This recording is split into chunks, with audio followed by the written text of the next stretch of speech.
What's up guys, Huso7 here, and I've got some information regarding Game Update 3 for Titanfall. I'm going to be going through the patch notes and tell you what you need to know.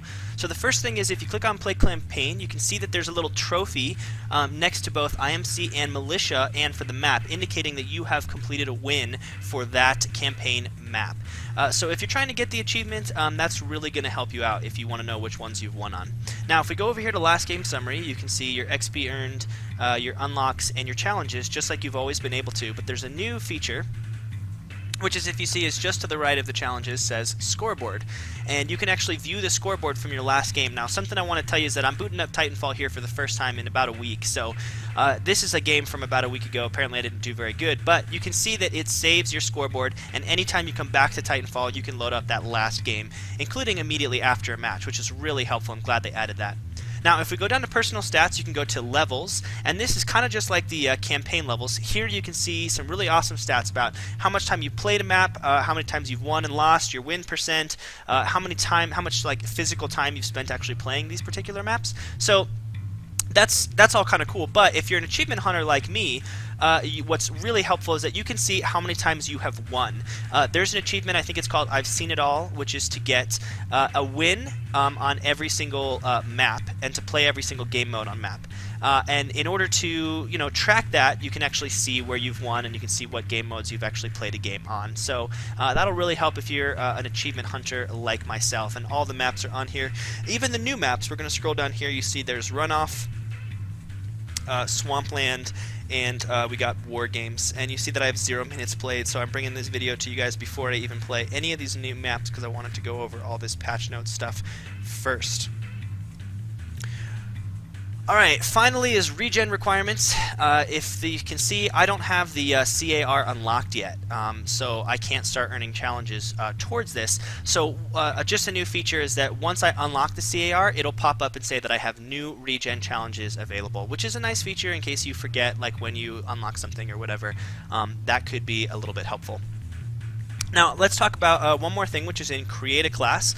I'm going to put this little video up. You see that you can actually name the pilot there. So I'm going to click down here, and you can actually type in your name for the pilot and rename it whatever you want to be. So that's a really cool feature. That's just kind of a convenience thing, but I'm glad that they have added that into the game. Also in the pilot loadout, you might notice that you can create custom loadouts for game modes now.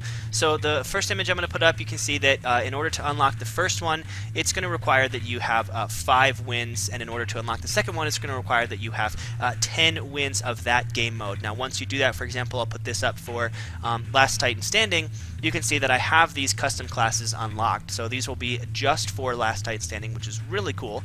Those can be renamed as well. I just haven't got around to renaming anything. And for example, in Last Titan Standing, you see that that's a Titan loadout. You can actually adjust your pilot loadouts and your Titan loadouts in this, so you can have each for the game modes. So that's really cool, and I'm really happy that they have added that feature into the game.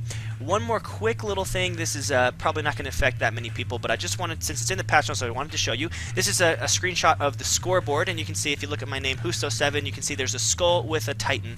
Now what this little new scoreboard icon indicates is that the player, in this case myself, is dead, but their auto Titan is alive. So again, just kind of a small thing, but I wanted to bring you guys the completeness of the patch notes. Now, a major part of the patch notes is the changes that has happened to Private Match. In Private Match, you can now adjust things like a score limit, a time limit. You can adjust Titan rebuild time. You can adjust if the Titans have shields or not. You can turn on the minimap. There's a lot of things going on in Private Match, but I'm not going to go through all of those because you can just read them on the screen, or you can click the link in the description to go over that. Now another thing I want to talk about is there's some balancing things. So first off, if you guys, I think it was even on like a Titanfall Mythbusters, you used to be able to crush a dropship with your Titanfall. That has been patched. You can no longer do that. That was, I'm not gonna lie, that was one of my favorite things to do, but whatever, that has been patched. However, nuclear ejection has not been patched, so that's kind of frustrating. You can see right here that I get blown up with nuclear ejection, but whatever. You can no longer knock a Titan out of the dope shield. You used to be able to come up and you take damage in the dome shield, but you could melee them out and then begin killing them. Alright, there's also been some changes to how ejections work. A normal eject was doing more damage, so the amount of damage that does has been decreased, while nuclear ejection has sort of actually been increased, and that's very deadly. I died from nuclear ejection like 5 or 6 times today. It was getting very frustrating. I've never really liked it, and the fact that they buffed it just makes me hate it even more. But for the sake of balance, nuclear ejection has been buffed. And shooting the dropship at the end of the game now rewards with core charge or Titan build time. So, you know, that doesn't necessarily seem like it's that crucial unless you're waiting for that damage core as an Atlas Titan or something. But so that's some of the patch notes. There's also some things for the PC. They've increased it to support up to 144 FPS. So if you're playing on PC, you should be able to play at the higher frames per second now and higher refresh rates. So anyway, that's some of the patch notes. Game Update 3 is live.